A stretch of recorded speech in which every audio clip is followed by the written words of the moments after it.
Hit हो जाता है। बट प्रॉब्लम तब आती है जब ये एक्स्ट्रा यूरिक एसिड बनना शुरू हो जाता है और ये हमारे ब्लड में सेटल होना स्टार्ट हो जाता है। तो ये जब ज़्यादा यूरिक एसिड हो जाएगा तो इस प्रॉब्लम को हम बोलते हैं हाइपर यूरिसीमिया, जो कि यूरेट्स बनाता है।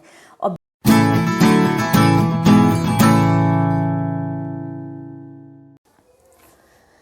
यूरिक एसिड एक तरह का एक वेस्ट प्रोडक्ट है जो कि हमारे ब्लड में पाया जाता है। यूरिक एसिड तब बनता है जब हमारी बॉडी में एक प्यूरिन नाम का केमिकल होता है, जब उसका ब्रेकडाउन होता है तो ये यूरिक एसिड बनाता है। हमारे ब्लड में यूरिक एसिड हमेशा प्रेजेंट होता है, बट ये प्रॉब्लम तब करता है जब इसकी क्वांटिटी एक्सेस में हो जाती है। तो जितना भी जब भी हमारी बॉडी में जो यूरिक एसिड प्यूरिन का जो ब्रेकडाउन होता है तो ये यूरिक एसिड एक तरह के कुछ क्रिस्टल्स ये की फॉर्म में सेटल होना शुरू हो जाता है, जिसको कि हम यूरेट्स बोलते हैं। तो ये जो क्रिस्टल्स हैं ये हमारी बॉडी में जितने भी जो भी एक्स्ट्रा यूरिक एसिड होता है ये हमारी बॉडी में से थ्रू किडनीज़ के रास्ते से होके ये हमारी यूरिन से बाहर निकल जाता है, एक्सक्रीट हो जाता है। बट प्रॉब्लम तब आती है जब ये एक्स्ट्रा यूरिक एसिड बनना शुरू हो जाता है और ये हमारे ब्लड में सेटल होना स्टार्ट हो जाता है। तो ये जब ज़्यादा यूरिक एसिड हो जाएगा तो इस प्रॉब्लम को हम बोलते हैं हाइपर यूरिसीमिया, जो कि यूरेट्स बनाता है। अब ये जो यूरेट्स हैं ये हमारी बॉडी में 3 जगह पे जाके सेटल होना स्टार्ट हो जाते हैं। ये 3 जगह हैं, या तो ये आपके नीज़ में जाके सेटल होगा, या फिर ये आपके एंकल में जाके सेटल होगा, या फिर ये आपकी पैर की जो बिग टो है उसमें जाके सेटल होगा। और ये इसको हम बोलेंगे गाउट, जो कि एक काइंड ऑफ अर्थराइटिस है। और ये बहुत ज़्यादा पेनफुल भी होता है जब ये बहुत ज़्यादा हमारी बॉडी यूरिक एसिड बनाना शुरू कर देती है। तो ये 3 जगह पे जाके सेटल होना शुरू हो जाएगा। अब यही यूरिक एसिड एट टाइम्स जब ये किडनीज में जाके सेटल होना स्टार्ट हो जाता है तब हम उस प्रॉब्लम को कहते हैं किडनी स्टोन्स। तब ये किडनी स्टोन्स बनाना शुरू कर देता है। तो हम अब जितनी भी रीसेंट जो भी रिसर्च आई है उस रीसेंट रिसर्च से हमें ये पता लगा है कि जो यूरिक एसिड है ये कहीं ना कहीं 3-4 हमारी जो मेटाबॉलिक प्रॉब्लम्स है ये उसी के साथ एसोसिएटेड है। अगर हमारी बॉडी में कुछ ऐसे ये वाली प्रॉब्लम्स भी होंगी तो उसके साथ ये इवेंचुअली ये प्रॉब्लम होनी शुरू हो जाती है, जैसे कि है टाइप 2 डायबिटीज़, फैटी लिवर है, हाइपरटेंशन है, या कोई और हार्ट डिजीज़ है। तो ये वाली जो प्रॉब्लम्स है, फैटी लिवर के बारे में मैंने आपसे पहले भी बात की थी, अपनी पहले भी वीडियो में भी बात की थी, तो आप वो भी सुन सकते हो। तो ये वाली अगर प्रॉब्लम्स आपकी बॉडी में ज़्यादा होनी शुरू हो गई हैं तो भी यूरिक एसिड इवेंचुअली बढ़ना शुरू हो जाता है बॉडी में। तो ये जो है ये हमारी रीसेंट रिसर्च है जिससे कि हमें ये सारा कुछ पता लगा है। तो नेक्स्ट हम बात करते हैं कि अगर अब यूरिक एसिड तो हो गया, अब यूरिक एसिड हमें कैसे पता लगेगा, कौन से ऐसे साइंस एंड सिम्टम्स होंगे जिसकी वजह से हमें पता लग जाएगा कि हाँ हमें कुछ ऐसी प्रॉब्लम हो रही है कि हाँ हमें यूरिक एसिड हमारी बॉडी में ब्लड में ज़्यादा बनना शुरू हो गया है। तो अगर तो यूरिक एसिड ब्लड में ज़्यादा है तो उसके लिए उसमें हमें क्या होगा, जैसे कि मैंने अभी बताया कि हमारे 3 बॉडी पार्ट्स जैसे कि नी है या एंकल है या हमारा बिग टो है पैर की, उसमें स्वेलिंग आनी शुरू हो जाएगी। उसके अराउंड वो रेडनेस हो जाएगी, वो वहाँ पे आपको लगेगा जैसे पर्पल सी स्किन बहुत पर्पल हो गई है, सोरनेस हो गया वहाँ पे, ठीक है। एक तो ये प्रॉब्लम लगेगी, और ये वाली जब आप इस एरिया को टच करोगे तो आपको बहुत ज़्यादा हीट महसूस होगी।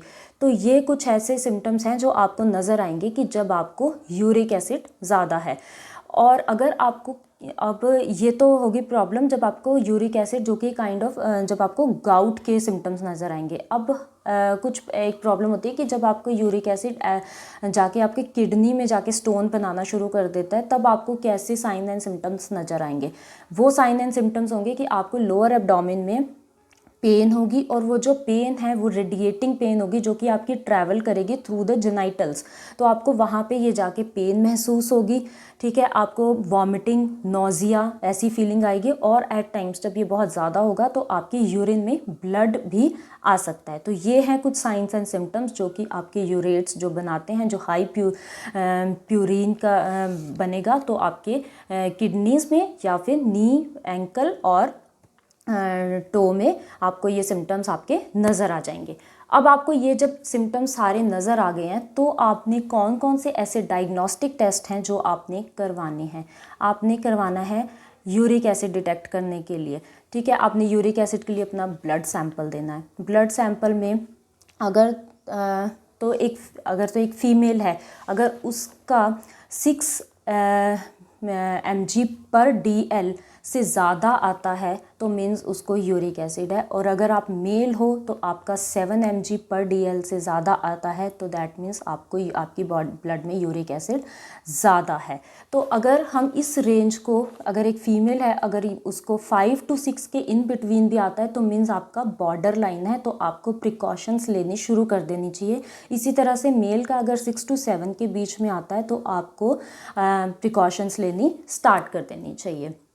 ये हो गया आपके डायग्नोस्टिक टेस्ट। जब आपने ये डायग्नोस्टिक टेस्ट तो करवा लिए, अब आपको ये भी पता होना चाहिए कि कौन कौन से ऐसे फैक्टर्स हैं जो कि इसके साथ एसोसिएटेड है जिसके कारण यूरिक एसिड हमारे ब्लड में ज़्यादा बनता है। वो है फर्स्टली, अगर आप मेल हो तो आपकी टेंडेंसी ज़्यादा है आप बॉडी में यूरिक एसिड ज़्यादा होने की। नेक्स्ट है आपके जेनेटिक्स। अगर आपकी फैमिली हिस्ट्री है जहाँ की यूरिक एसिड आपकी फैमिली हिस्ट्री में आपके फादर, आपके ग्रैंडफादर या फोरफादर्स को किसी को भी यूरिक एसिड की प्रॉब्लम रही है तो आपके 50% आपको ये चांसेस है कि ये आपको भी हो सकता है।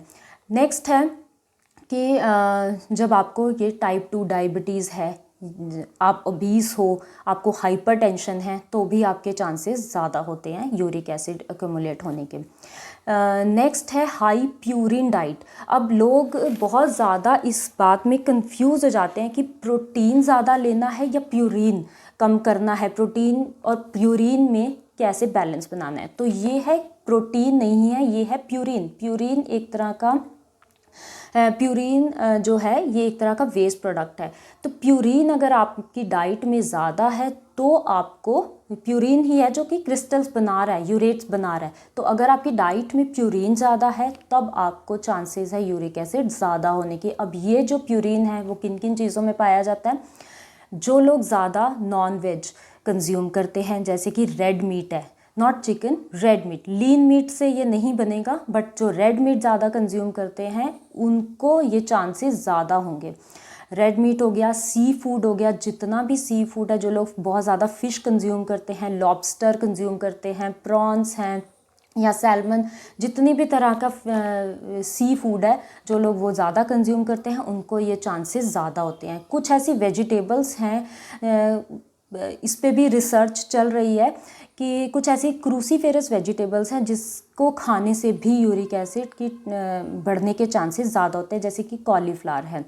तो आप उसको as a precautionary measure avoid कर सकते हो। या फिर बीन्स हैं, आप बीन्स को अवॉइड कर सकते हो।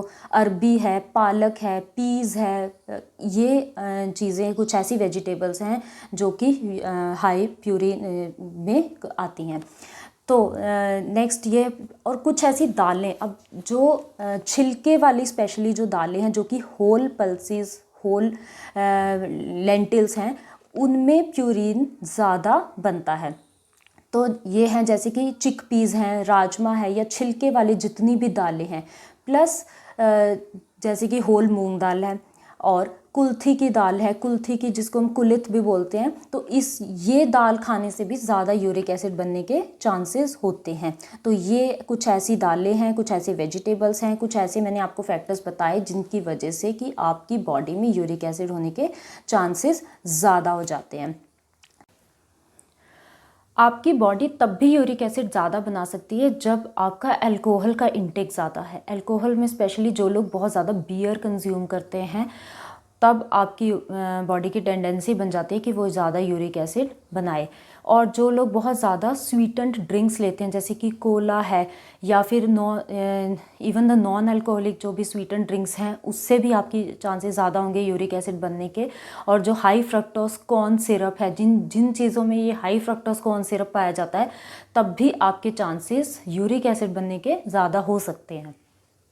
तो अब हमने, अगर हमारी बॉडी में यूरिक एसिड ज़्यादा हो गया तो उसके लिए हमें कौन कौन से ऐसे प्रिकॉशनरी मेजर्स हैं जो कि हमें लेने हैं।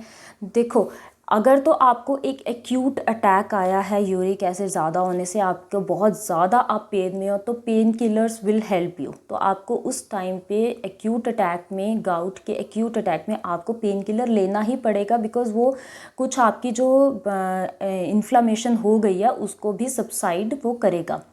तो उसको सबसाइड करने के लिए आपको फॉर द टाइम बीइंग वो मेडिसिन जो है यूरिक एसिड की वो स्टार्ट करनी ही पड़ेगी।